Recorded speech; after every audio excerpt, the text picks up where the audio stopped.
Hi hello ಎಲ್ಲರಿಗೂ ನಮಸ್ಕಾರ. Welcome to my YouTube channel ಕನ್ನಡತಿಯ ಕಥಾಸುಧಾ. ನಾನು ನಿಮ್ಮ ರೂಪ ಕನ್ನಡತೆ. ದಯಮಾಡಿ ನಮ್ಮ ಚಾನಲ್ ಸಬ್ಸ್ಕ್ರೈಬ್ ಆಗಿ ಪ್ರೋತ್ಸಾಹಿಸಿ, ಲೈಕ್ ಮಾಡಿ, ಕಮೆಂಟ್ ಮಾಡಿ, ಶೇರ್ ಮಾಡಿ. ಮಾಂಗಲ್ಯದಿಂದ ನಂಟಾದರೂ ಭಾಗ 62. ನೀವು ಸರಿಯಾಗಿ ರೆಸ್ಪಾನ್ಸ್ ಮಾಡಿದರೆ ಮಾತ್ರ ನಾನು ದೊಡ್ಡ ಎಪಿಸೋಡ್ ಹಾಕೋದು. ವಸಿಷ್ಠನಿಗೆ ಸರ್ಪ್ರೈಸ್ ಕೊಡಲು ರೆಸಾರ್ಟ್ಗೆ ಕರೆದುಕೊಂಡು ಬಂದಿದ್ದಳು ಮೈಥಿಲಿ. ಕಾರ್ ಗೇಟ್ ಒಳಗೆ ಬರಲು ಬಾಯಿ ತೆರೆದ ವಸಿಷ್ಠ ಪೂರ್ತಿ ರೆಸಾರ್ಟ್ ಕತ್ತಲಾಗಿತ್ತು. ಇದೇನು, ಕರೆಂಟ್ ಹೋಗಿದೆ, UPS ಕೂಡ ಸರಿ ಇಲ್ಲ ಎನಿಸುತ್ತೆ ಎಂದು ಫೋನ್ ತೆಗೆದು ಟಾರ್ಚ್ ಆನ್ ಮಾಡಿ ನೋಡಲು ತನ್ನಿಂದೆ ಇದ್ದ ಮಡದಿ ಇಲ್ಲ. ಹೆಂಡ್ತಿ ಹೆಂಡ್ತಿ ಎಂದು ಅರಚಿದ. ಆದರೆ ಅವಳ ಸುಳಿವಿಲ್ಲ. ತಕ್ಷಣ ತನ್ನ ಫೋನ್ ಟಾರ್ಚ್ ಎಲ್ಲ ಕಡೆಗೆ ತಿರುಗಿಸಿದ. ಆ ನೀರವ ಮೌನದಲ್ಲಿ ಅವನ ಕೂಗು ಕೇಳಿ ಮರೆಯಾಯಿತು. ಮತ್ತೆ ಆ ನೀರವ ಮೌನ ಸೀಳಿ ಬಂದದ್ದು ಅಪ್ಪ ಎಂಬ ಮುದ್ದು ಮಗುವಿನ ಮಾತು. ಅದನ್ನು ಕೇಳಿದ್ದೆ ಸ್ತಬ್ಧನಾಗಿ ನಿಂತಲ್ಲೇ. ಪಪ್ಪ, ಅಮ್ಮ ನನ್ನ ಜೊತೆ ಇದ್ದಾರೆ, ಬನ್ನಿ ಎಂದು ಧ್ವನಿ ಕೇಳಿದ್ದು ಮನೆಯ ಒಳಗಿನಿಂದ. ಅವನಿನ್ನೂ ಆಶ್ಚರ್ಯದಿಂದ ನಿಂತಿರಲು ಮೆಲ್ಲಗೆ ದಾರಿಯುದ್ದಕ್ಕೂ ಬೆಳಕು ಹೊತ್ತಿಕೊಂಡಿತು. ಅವನು ನಡೆವ ದಾರಿಯಲ್ಲಿ ಹೂವಿನ ಆಸು. ಹೆಂಡ್ತಿ ಎಂದು ಕರೆಯಬೇಕೆಂದುಕೊಂಡ, ಆದರೆ ಮಾತುಗಳು ಹೊರಡುತ್ತಿಲ್ಲ. ಬೆಳಕು ಕರೆದುಕೊಂಡು ಹೋದೆಡೆಗೆ ನಡೆದ, ಯಾಂತ್ರಿಕನಾಗಿ, ಮಂತ್ರಮುಗ್ಧನಾಗಿ. ಬಾಗಿಲ ಮೇಲೆಯೇ ಚಿಕ್ಕದಾದ ರಿಪೋರ್ಟ್ ಅಂಟಿಸಿತ್ತು. ಅದನ್ನು ಕೈಗೆತ್ತಿಕೊಂಡ. ಡಾಕ್ಟರ್ ಕನ್ಫರ್ಮ್ ಮಾಡಿದ ರಿಪೋರ್ಟ್ ಅದು. ಮೆಲ್ಲಗೆ ಅದರ ಮೇಲೆ ಕೈಯಾಡಿಸಿದ. ಈಗಲೂ ಅವನ ಕಣ್ಣುಗಳ ಅವನಿಗೆ ನಂಬಲಾಗುತ್ತಿಲ್ಲ. ಮತ್ತೆ ಬೆಳಕು ಕರೆದುಕೊಂಡು ಹೋದದು ಅವನು ಮೈಥಿಲಿ ಯಾವಾಗಲೂ ಇರುವ ಕೋಣೆಗೆ.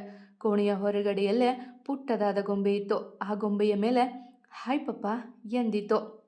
ಮೆಲ್ಲಗೆ ಡೋರ್ ತೆಗೆದು ಒಳ ಬಂದ. ಪೂರ್ತಿ ರೂಮ್ ಚಿಕ್ಕ ಚಿಕ್ಕ ಲೈಟುಗಳಿಂದ ಅಲಂಕೃತಗೊಂಡಿತ್ತು. ಎದುರಿಗಿದ್ದ ಗೋಡೆಯ ಮೇಲೆ ಹೃದಯಾಕಾರದ ಲೈಟುಗಳು. ಬಲೂನ್ಗಳ ಮೇಲೆಲ್ಲ ಹಾಯ್ ಡ್ಯಾಡಿ ಎಂಬ ಹೆಸರೇ. ಅವನು ಸರಿಯಾಗಿ ಕೋಣೆ ಮಧ್ಯೆ ಬಂದು ನಿಲ್ಲಲು ದೊಡ್ಡ ಬಲೂನ್ ಹೊಡೆದು ಚಿಕ್ಕ ಗಿಫ್ಟ್ ಪ್ಯಾಕ್ ಅವನ ಕೈಗೆ ಸಿಕ್ಕಿತ್ತು. ತೆರೆದು ನೋಡಿದ. ಅದರೊಳಗೆ ಗೊಂಬೆ ಇತ್ತು. ಪುಟ್ಟ ಮಗುವಿಗೆ ಹಾಕುವ ಪುಟ್ಟ ಶರ್ಟ್, ಸಾಕ್ಸ್, ಟೋಪಿ ಇದ್ದವು. ಗೊಂಬೆಯಲ್ಲಿದ್ದ ಬಟನ್ ಹೊತ್ತಿದ. ಆಯ್ ಪಪ್ಪ ಎಂದಿತ್ತು ಮುದ್ದಾಗಿ. ಗಾಳಿಯಲ್ಲಿ ಏನೋ ಬಂದಂತಾಗಿ ಅದನ್ನು ಕೈಗೆತ್ತಿಕೊಂಡ. ಅವಳ ಸ್ಕ್ಯಾನಿಂಗ್ ರಿಪೋರ್ಟ್ಸ್ ಚಿಕ್ಕ ಚಿಕ್ಕದಾಗಿ ಮಾಡಿ ಗಾಳಿಯಲ್ಲಿ ಬಿಟ್ಟಿದ್ದಳು. ಹಾಗೆ ಮುಂದೆ ಬಂದವನ ಮುಂದೆ ಪುಟ್ಟದಾದ ಕೇಕಿತ್ತು. ಅದರ ಮೇಲೆ ಅವನಿಗಂತೂ ಇದೆಲ್ಲ ಕನಸೇನೋ ಎಂಬ ಭಾವನೆ. ನೀವು ಅಪ್ಪ ಆಗ್ತಿದ್ದೀರ ವಸಿ ಎಂದಿತು ಅದರ ಮೇಲೆ.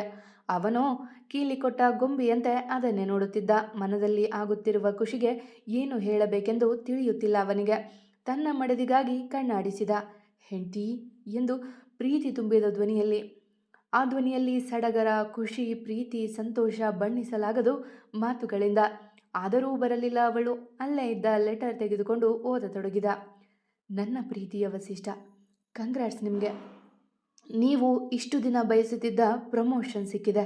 ಹೌದು, ನೀವು ತಂದೆ ಆಗ್ತಿದ್ದೀರಾ. ನನಗೆ ಗೊತ್ತು, ನಿಮಗೆ ತುಂಬ ಖುಷಿ ಆಗ್ತಿದೆ ಅಲ್ವಾ? ಆಗದೆ ಇರೋದಕ್ಕೆ ಹೇಗೆ ಸಾಧ್ಯ? ನಿಮ್ಮ ಪ್ರೀತಿಯ ಪ್ರತೀಕ ನನ್ನ ಒಡಲಲ್ಲಿ ಚಿಗುರೊಡೆದಿದ್ದೀರಿ. ಅದನ್ನು ಹೇಳೋದಕ್ಕೆ ನಾನು ಕಾಯ್ತಾ ಇದ್ದೆ. ಇವಾಗ ಸಮಾಧಾನ ಆಯಿತು ನೋಡಿ. ಇದನ್ನು ಹೇಳೋದಕ್ಕೆ ನಾನೆಷ್ಟು ಕಾತುರದಿಂದ ಕಾಯ್ತಿದ್ದೆ ಗೊತ್ತಾ? ಈ ವಿಷಯ ಹೇಳಿದಾಗ ನಿಮ್ಮ ರಿಯಾಕ್ಷನ್ ಏನಿರಬಹುದು ಅಂತ ತುಂಬ ಕುತೂಹಲ ಇತ್ತು. ನನಗೆ ಗೊತ್ತು ನಿಮಗೆ ಖುಷಿ ತಡೆಯೋಕ್ಕಾಗ್ತಿಲ್ಲ ಅಂತ. ನೀವು ಕಾಯ್ತಿದ್ದೀರ ಅಲ್ವಾ ನನ್ನ ನೋಡೋದಕ್ಕೆ? ನಿಮ್ಮನ್ನು ಜಾಸ್ತಿ ಕಾಡಿಸಲ್ಲ ವಸಿಷ್ಠ ಎಂದು ಪತ್ರ ಕೊನೆಯಾಗುತ್ತಿದ್ದಂತೆ ವಸಿ ಎಂದಳು ಅವನ ಮಡದಿ ಬೆನ್ನ ಹಿಂದೆ ನಿಂತು. ಹೆಂಡ್ತಿ ಎಂದು ಹಿಂದೆ ತಿರುಗಿದವ ಅವಳ ನೋಡಿದ್ದೆ ಸಂತೋಷದ ಕಣ್ಣೀರು ಕೆನ್ನೆ ಸೇರಿತ್ತು. ಅಳುತ್ತಿದ್ದ ದಿ ಗ್ರೇಟ್ ವಸಿಷ್ಠ. ಹೆಂಡ್ತಿ, ನಿಜ, ನಿಜವಾಗಿನಾ ಎಂದು ತಡವರಿಸಿ ಕೇಳಿದವನಿಗೆ ಆಗುತ್ತಿರುವ ಖುಷಿ ತಡೆಯಲಾಗುತ್ತಿಲ್ಲ. ನಿಜವೆಂದು ನಂಬಲು ಆಗುತ್ತಿಲ್ಲ. ಹ್ಞೂ ರೀ, ಇನ್ನೂ ಹೇಗೆ ಹೇಳಲಿ ಎಂದಳು ನಸುನಗುತ್ತಾ. ಅವನ ಕಣ್ಣೀರ ತೊಡೆದಳು. Thank you thank you thank you so much ಹೆಂಡ್ತಿ. ನನಗೆ ಇನ್ನೂ ನಂಬೋಕ್ಕಾಗ್ತಿಲ್ಲ ಎಂದು ಅವಳ ಅಪ್ಪಿದವ. ನಾನು ಅಪ್ಪ ಆಗ್ತಿದ್ದೀನಿ ಎಂದು ಜೋರಾಗಿ ಅರಚಿದ. ಅವನ ಖುಷಿ ನೋಡಿ ಕಣ್ ತುಂಬಿಕೊಂಡಳು ಮೈಥಿಲಿ. ಅದಕ್ಕಾಗಿ ಅಲ್ಲವೇ ಇಷ್ಟು ದಿನ ಕಾದಿದ್ದು? ಮೈಥಿಲಿ, ನನಗೆ ನಂಬೋಕ್ಕಾಗ್ತಿಲ್ವೇ ಎಂದವನು ಇನ್ನೂ ಅವಳು ಕೊಟ್ಟ ಸರ್ಪ್ರೈಸ್ ಅರಗಿಸಿಕೊಂಡಂತಿಲ್ಲ. ಹೋಗಿ, ನೀವು ಮತ್ತೆ ಮತ್ತೆ ಅದನ್ನೇ ಕೇಳ್ತೀರಾ ಎಂದು ಮುನಿಸಿನ ನಾಟಕವಾಡಿ ಅವನ ಎದೆಗೆ ಮೆತ್ತಗೆ ಹೊಡೆದಳು. 100 ಸಲ ಕೇಳಿದರೂ ಕಿವಿಗಳಿಗೆ ಆಸೆ ತೀರ್ತಿಲ್ಲ ಹೆಂಡ್ತಿ. ವಾಟ್ ಎ ನ್ಯೂಸ್, ನಾನು ಅಪ್ಪ ಆಗ್ತಿದ್ದೀನಿ ಎಂದವ ಅವಳನ್ನು ಎತ್ತಿಕೊಂಡು ಒಂದು ರೌಂಡ್ ತಿರುಗಿಸಿ, ನನ್ನ ಮನೆಗೆ ನನ್ನ ಮಗಳು ಬರ್ತಿದ್ದಾಳೆ, ಪಾಪು ಬರ್ತಿದೆ, ವಾವ್ ಎಂದು ಅವಳ ತಿರುಗಿಸುತ್ತಲೇ ಇದ್ದ. ವಸಿಷ್ಠ, ನನಗೆ ತಲೆ ತಿರುಗ್ತಿದೆ, ಪ್ಲೀಸ್ ಇಳಿಸಿ ಎಂದಳು ತಲೆ ಹಿಡಿದುಕೊಂಡು.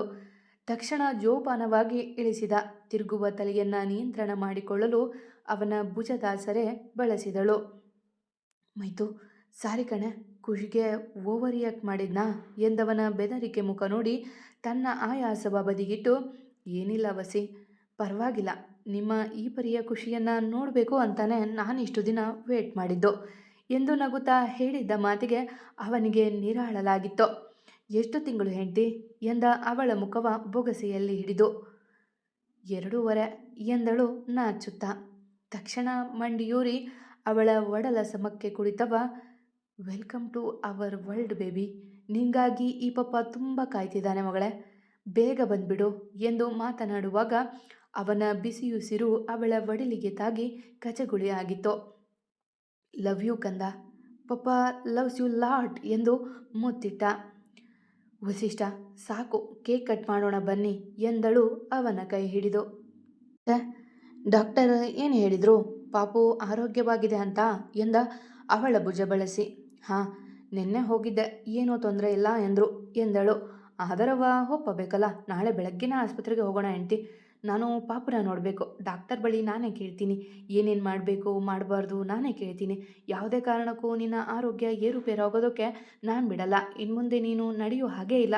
ಈ ಮನೆಯಲ್ಲಿ ತೊಂದರೆ ಅನ್ನೋದಾದರೆ ಈ ರೆಸಾರ್ಟ್ಗೆ ಬರೋಣ, ಇಲ್ಲೇ ಇದ್ದು ಬಿಡು. ಮೆಟ್ಟಿಲು ಹತ್ತೋದೆಲ್ಲ ಬೇಡ, ಅವರಿವರ ಸೇವೆ ಮಾಡೋದು ಬೇಡ. ನೀನು ಇನ್ಮೇಲೆ ಡಬಲ್ ಕೇರಿಂಗಲ್ಲಿ ಇರಬೇಕು, ಆಯಿತಾ ಎಂದವನು ಕಾಳಜಿಯಿಂದ ಹೇಳುವಾಗ ಅವಳ ಮನ ತುಂಬಿ ಬಂದಿತ್ತು. ಇದೇ ಕಾಳಜಿ ಪ್ರೀತಿಗಲ್ಲವೇ ಅವಳು ಹಂಬಲಿಸಿದ್ದು. ಯಾಕೆ ಹೆಂಡ್ತಿ, ನೀನು ಅಳಬಾರ್ದು ಇನ್ಮೇಲೆ ಎಂದು ಅವಳ ಕಣ್ಣೊರೆಸಿದ. Thank you so much Vasishtha, ನನ್ನ ಜೀವನದಲ್ಲಿ ಮರೀಚಿಕೆಯಾಗಿದ್ದ ಪ್ರೀತಿನ ತಂದು ನನ್ನ ಮಡಿಲಿಗೆ ಸುರಿದಿದ್ದಕ್ಕೆ, ಕಣ್ಣೀರಲ್ಲೇ ಮುಳುಗಿದ್ದ ನನ್ನ ಜೀವನಕ್ಕೆ ಖುಷಿ ಹೊತ್ತು ತಂದಿದ್ದಕ್ಕೆ, ಪ್ರೀತಿ ಅನ್ನೋ ಪದಾನೆ ಮರೆತಿದ್ದ ನನ್ನ ಪ್ರತಿ ಕ್ಷಣ ಪ್ರೀತಿ ತೋರುತ್ತಿರೋದಕ್ಕೆ ಎಂದು ಭಾವುಕಳಾಗಿ ನುಡಿದು ಅವನ ಬಿಗಿದಪ್ಪಿದಳು. ಅವಳ ಕಣ್ಣೀರು ನೋಡಿದವನ ಹೃದಯ ನೋಯುತ್ತಿತ್ತು.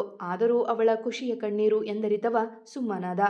ನಿಮಿಷಗಳು ಕಳೆದರೂ ಅವಳ ಅಳು ನಿಲ್ಲದಿದ್ದಾಗ, ಹೆಂಡ್ತಿ ಸಾಕು ಹತ್ತಿದ್ದು, ಇನ್ಮೆಂದೆ ಖುಷಿಗೂ ನಿನ್ನ ಕಣ್ಣಲ್ಲಿ ನೀರು ಬರೋ ಹಾಗಿಲ್ಲ ಎಂದವನ ಮಾತಿಗೆ ಮುದ್ದಾಗಿ ತಲೆ ಆಡಿಸಿದಳು. ಬನ್ನಿ ಕೇಕ್ ಕಟ್ ಮಾಡೋಣ ಎಂದು ಅವನ ಕರೆದಳು. ಇಬ್ಬರು ಕೇಕ್ ಬಳಿ ಬಂದರು. ದೀಪ ಆರಿಸಿಬಿಡಿ ವಸಿಷ್ಠ, ನಮ್ಮ ಇಬ್ಬರ ಪ್ರೀತಿ ಇನ್ನೊಂದು ಮಜಲು ತೆರೆದುಕೊಂಡಿದೆ, ಅದು ಸದಾ ಉರಿಯುತ್ತಿರಬೇಕು ಎಂದಳು ಕ್ಯಾಂಡಲ್ ಊದುವಾಗ ಹೇಳಿದಳು. ಮಡದಿಯ ಮಾತಿಗೆ ಇಲ್ಲ ಎನ್ನದೆ ಕ್ಯಾಂಡಲ್ ತೆಗೆದಿಟ್ಟವ ಕೇಕ್ ಪೀಸ್ ಅವಳ ಬಾಯಿಗಿಟ್ಟ. ಒನ್ಸ್ ಅಗೇನ್ ಥ್ಯಾಂಕ್ ಯು ಹೆಂಡ್ತಿ ಎಂದು ಕೇಕ್ ತಿನ್ನಿಸಿ ಅವಳ ಹಣೆಗೆ ಮೃದುವಾಗಿ ತುಟಿಸೋಗಿಸಿದ. ಕಂಗ್ರಾಟ್ಸ್ ದಿ ಗ್ರೇಟ್ ಗರ್ವಿಷ್ಠ ಎಂದು ನಗುತ್ತಾ ತಾನು ಅವನಿಗೆ ತಿನ್ನಿಸಿದಳು. ಮತ್ತೆ ಹೆಂಡ್ತಿ ಎಂದ ಅವಳ ಹಗುರಾಗಿ ಬಳಸಿ. ಇಷ್ಟೇ ಸಾಕು ರೀ, ಈ ಜೀವಕ್ಕೆ ಇನ್ನೇನು ಬೇಡ, ನೀವು ನನ್ನ ಪಾಪು ನನ್ನಪ್ಪ ಎಂದು ಅವನ ಎದೆಗೊರಗಿದಳು.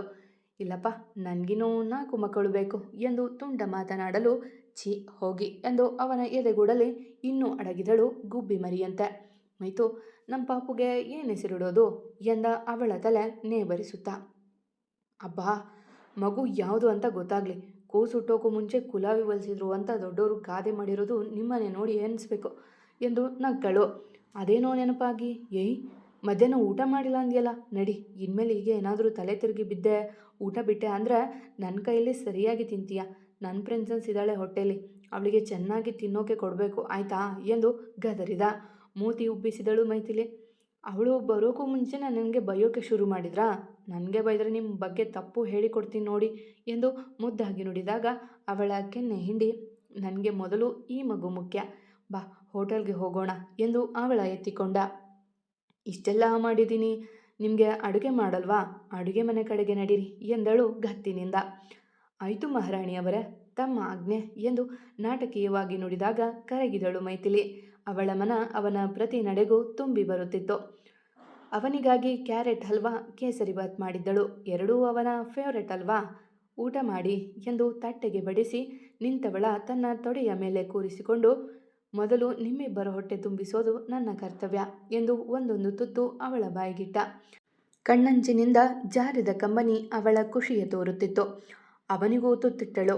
ಇಲ್ಲೇ ಮಲ್ಗೋಣ ಹೆಂಡ್ತಿ, ಟೈಮ್ ಆಗಿದೆ, ನೀನು ರೆಸ್ಟ್ ಮಾಡಬೇಕಲ್ವಾ ಎಂದು ಕೇಳಲು ಅವನ ಕೆನ್ನೆ ಹಿಂಡಿ, ಮನೆಯವರಿಗೆ ಈ ವಿಷಯ ಇನ್ನೂ ಹೇಳಿಲ್ಲ ಪತಿದೇವರೇ, ಅವರ ಖುಷಿಯೂ ನೋಡಬೇಕಲ್ವಾ ಎನ್ನಲು ತಲೆ ಕೆರೆದುಕೊಂಡು ನಕ್ಕವ ಎತ್ತಿಕೊಂಡು ಹೋಗಿ ಕಾರಲ್ಲಿ ಕೂರಿಸಿದ. ಹೌದು ಹೆಂಡ್ತಿ, ಇಲ್ಲಿ ಇಷ್ಟೆಲ್ಲ ತಯಾರಿ ನೀನೇ ಮಾಡಿದ್ದ ಎಂದ ಕುತೂಹಲದಿಂದ. ಇಲ್ಲಪ್ಪ, ನನಗೆ ನಿಮಗೆ ಸರ್ಪ್ರೈಸ್ ಹೇಗೆ ಕೊಡಬೇಕು ಅಂತ ಗೊತ್ತಾಗಲಿಲ್ಲ. ಅದಕ್ಕೆ ಅದಕ್ಕೆ ಎಂದು ಒಂದು ಕಣ್ಣು ಮುಚ್ಚಿಕೊಂಡು ಯಶವಂತಣ್ಣನ ಹತ್ತಿರ ಸಹಾಯ ಕೇಳಿದೆ. ಅವರೇ ಈ ಐಡಿಯಾ ಕೊಟ್ಟರು. ಮಾತಾಡೋ ಗೊಂಬೆ ತರಿಸ್ತೀನಿ, ಇವತ್ತು ಬೇಡ ನಾಳೆ ಹೇಳು ಅಂತ ಐಡಿಯಾ ಕೊಟ್ಟರು. ಸಂಜೆವರೆಗೂ ಡೆಕೋರೇಷನ್ ಮಾಡಿಸಿ ನನ್ನ ಹೋಟೆಲ್ಗೆ ಬಿಟ್ಟು ಹೋದರು ಎಂದಾಗ ಅವಳ ಪರಿಗೆ ಮುದ್ದುಕ್ಕಿತ್ತು ಅವನಿಗೆ. ಅಲ್ವೇ, ಅಷ್ಟು ದೊಡ್ಡ ಡಿಟೆಕ್ಟಿವ್ನ ಇಲ್ಲಿ ಬಳಸ್ಕೊಂಡ ಜಾಣೆ ಎಂದು ಮನಸಾರೆ ನಗುತ್ತಾ. ಅವನ ನಗು ಕಣ್ತುಂಬಿಕೊಳ್ಳುವುದಷ್ಟೇ ಅವಳ ಕೆಲಸ. ಇಬ್ಬರೂ ಮನೆ ತಲುಪಿದಾಗ ಎಲ್ಲರೂ ಆತಂಕದಿ ಕಾಯುತ್ತಿದ್ದರು. ಯಾರಿಗೂ ಫೋನ್ ಮಾಡಿ ಲೇಟ್ ಆಗುವುದರ ಬಗ್ಗೆ ತಿಳಿಸಿರಲಿಲ್ಲವಲ್ಲ. ಏನಾಯಿತು ಮೈಥಿಲಿಗೆ ಎಂದು ಓಡಿ ಬಂದರು ವಸು. ವಸಿಷ್ಠ ನಡಿಗಲು ಬಿಡದೆ ಹೊತ್ತೆ ತಂದಿದ್ದನಲ್ಲ, ಹಾಗಾಗಿ ಗಾಬರಿಯಾಗಿತ್ತು. ಅದನ್ನು ನಿಮ್ಮ ಮೊಮ್ಮಗಳ ಕೇಳಿ, ಸರಿಯಾಗಿ ಊಟ ಮಾಡೋದು ಗೊತ್ತಿಲ್ಲ, ಎಲ್ಲೆಂದರಲ್ಲಿ ತಲೆ ಸುತ್ತಿ ಬಿಡ್ತಾಳೆ ಎಂದು ಕೋಪ ನಟಿಸಿ. ಹುಷಾರಾಗಿ ಇರಬೇಕಲ್ಲ ಮೈತು ಎಂದವರು ಅವಳ ತಲೆ ನೇವರಿಸಲು, ಅದು ಅಜ್ಜಿ, ನೀವು ಮುತ್ತಜ್ಜಿ ಆಗ್ತಿದ್ದೀರಾ ಎಂದಳು ನಾಚುತ್ತಲೇ. ಏನು, ನಿಜ ಹೇಳ್ತಿದೀಯಾ ಎಂದು ಖುಷಿಯಿಂದ ಅರಚಿದವರೇ ವಸಿಷ್ಠನ ಕಿವಿ ಹಿಂಡಿ, ನಾಟಕ ಮಾಡ್ತೀಯೇನೋ, ನೀನು ಮಾಡಿದ ತಪ್ಪಿದು ಎಂದರು ಖುಷಿಯಿಂದ. ವಸು ಕಿವಿ ನುಯ್ತಿದೆ ಎಂದು ಅವರೆಂದಾಗ ಅವನ ಕಿವಿ ಬಿಟ್ಟು ಅವಳಿಗೆ ದೃಷ್ಟಿ ತೆಗೆದವರೇ, ಎಂಥ ಖುಷಿ ವಿಚಾರ ಹೇಳಿದೆ ತಾಯಿ ಎಂದರು. ಕಂಗ್ರಾಟ್ಸ್ ಅಣ್ಣ, ಅತ್ತಿಗೆ ಎಂದು ಇಬ್ಬರನ್ನು ತಬ್ಬಿದಳು ದೀಕ್ಷಾ. ಕಂಗ್ರಾಟ್ಸ್ ದಾದಾ, ಬಾಬಿ ಎಂದು ತಾನು ಅವರ ಜೊತೆಗೂಡಿದಳು ವೈಶಿಷ್ಟ್ಯ. ಅಜ್ಜಿ ಆಶೀರ್ವಾದ ಮಾಡಿ ಎಂದು ಬಗ್ಗಲು ಹೋದವಳ ಎತ್ತಿ, ಇನ್ಮುಂದೆ ಇವೆಲ್ಲ ಮಾಡೋ ಹಾಗಿಲ್ಲ, ವಸಿಷ್ಠ ನಾಳೆನೇ ಡಾಕ್ಟರ್ ಹತ್ರ ಕರೆದುಕೊಂಡು ಹೋಗು ಎಂದರು. ತಲೆ ಆಡಿಸಿದ ಅವರನ್ನು ದೂರದಿಂದಲೇ ನೋಡುತ್ತಾ ಕಣ್ತುಂಬಿಕೊಂಡರು ಪರಿಮಳ. ಇನ್ನುಳಿದವರಿಗೆ ಹೊಟ್ಟೆ ಉರಿದುಕೊಂಡು ರೂಮಿಗೆ ಹೋದಳು ಸಪ್ತಮಿ. ಅಜ್ಜಿ ಎಂದು ಸಕ್ಕರೆ ಹಿಡಿದು ಬಂದ ದೀಕ್ಷಾಳ ಕೈಯಿಂದ ಸಕ್ಕರೆ ತೆಗೆದುಕೊಂಡು ಮೈಥಿಲಿಯ ಬಾಯಿಗೆ ಹಾಕಿ ಸಂಭ್ರಮಿಸಿದರೆಲ್ಲ. ಸಾಕು ಬಾ ಹೆಂಡ್ತಿ, ಮಲಗುವಂತೆ ಟೈಮ್ ಆಯಿತು ಎಂದು ಮತ್ತೆ ಎತ್ತಿಕೊಂಡು ಹೊರಟಾಗ ದೂರದಿಂದಲೇ ಎರಡೂ ಕೈ ಎತ್ತಿ ಚೆನ್ನಾಗಿರುವಂತೆ ಹಾರೈಸಿದರು ಪರಿಮಳ. ವಸಿಷ್ಠ, ಇಷ್ಟೊಂದು ಸೋಂಬೇರಿ ಮಾಡಬೇಡಿ ನನ್ನ ಎಂದಳು ನೇರವಾಗಿ ಮಂಚದ ಮೇಲೆ ಉರುಳಿಸಿದ ಗಂಡನಿಗೆ. ಅದೆಲ್ಲ ನಂಗೆ ಗೊತ್ತಿಲ್ಲ, ಇನ್ಮೇಲೆ ನೀನು ನಡಿಬಾರದಷ್ಟೇ ಎಂದು ಆರ್ಡರ್ ಮಾಡುವಂತೆ. ನಾಳೆ ಡಾಕ್ಟರ್ ಬಳಿ ಹೇಳ್ತೀನಿರಿ ಎಂದು ಅವನಿಗೆ ಕೈತೋರಿ ಮಂಚದಿಂದ ಇಳಿದಾಗ ಬಟ್ಟೆ ಬದಲಿಸುತ್ತಿದ್ದವ ಓಡಿ ಬಂದ. ಯಾಕೆ, ಏನು ಬೇಕು ಹೇಳು, ನಾನೇ ಕೊಡ್ತೀನಿ ಎಂದಾಗ ಕೋಪದಿಂದ ಅವನ ಮೂಗು ಕಚ್ಚಿ ಬಟ್ಟೆ ಚೇಂಜ್ ಮಾಡ್ತೀನಿ ಎಂದು ಊರಿನೋಟ ಬೀರಿ ಹೋದಳು. ಅವಳು ಬರುವವರೆಗೂ ಕಾದಿದ್ದವ ಅವಳು ಬಂದೊಡನೆ ಹಾಳಿನ ಲೋಟ ಹಿಡಿದ. ಇದೇಕೆ, ನೀವು ಕುಡೀರಿ ಎಂದವಳ ಕೈಗಿಟ್ಟು, ಇನ್ಮೇಲೆ ನೀ ಡೈಲಿ ಕುಡಿಬೇಕು, ನನ್ನ ಮಗಳು ಚೆನ್ನಾಗಿ ಬೆಳಿಬೇಕಲ್ವಾ ಎಂದಾಗ ನಸುನಕ್ಕು ತೆಗೆದುಕೊಂಡು ಕುಡಿದಳು. ಇಷ್ಟ ಆಯ್ತಾ ನಿಮಗೆ ಸರ್ಪ್ರೈಸ್ ಎಂದಳು ಅವನ ಎದೆಯ ಮೇಲೆ ಮಲಗಿ. ಇಷ್ಟ ಆಗದೆ ಇರೋದಕ್ಕೆ ಹೇಗೆ ಸಾಧ್ಯ, ಜೀವನದಲ್ಲೇ ಯಾರು ಕೊಡದಷ್ಟು ದೊಡ್ಡ ಸರ್ಪ್ರೈಸ್ ಇದು ನನ್ನ ಪಾಲಿಗೆ. ನಾನಂತೂ ನನ್ನ ಪಾಪು ಯಾವಾಗ ಕೈ ಬರ್ತಾಳೋ ಅಂತ ವೇಟ್ ಮಾಡ್ತಿದ್ದೀನಿ ಎಂದವ ಅವಳ ಒಡಲ ಸವರಿ. ಇನ್ನೂ 6.5 ತಿಂಗಳು ಕಾಯಬೇಕು ನೀವು ಎಂದು ನಕ್ಕಾಗ, ಪರವಾಗಿಲ್ಲ ಕಾಯ್ತೀನಿ, ಹೆಲ್ದಿಯಾಗಿ ಬಾ ಮಗಳೇ ಎಂದು ನುಡಿದ.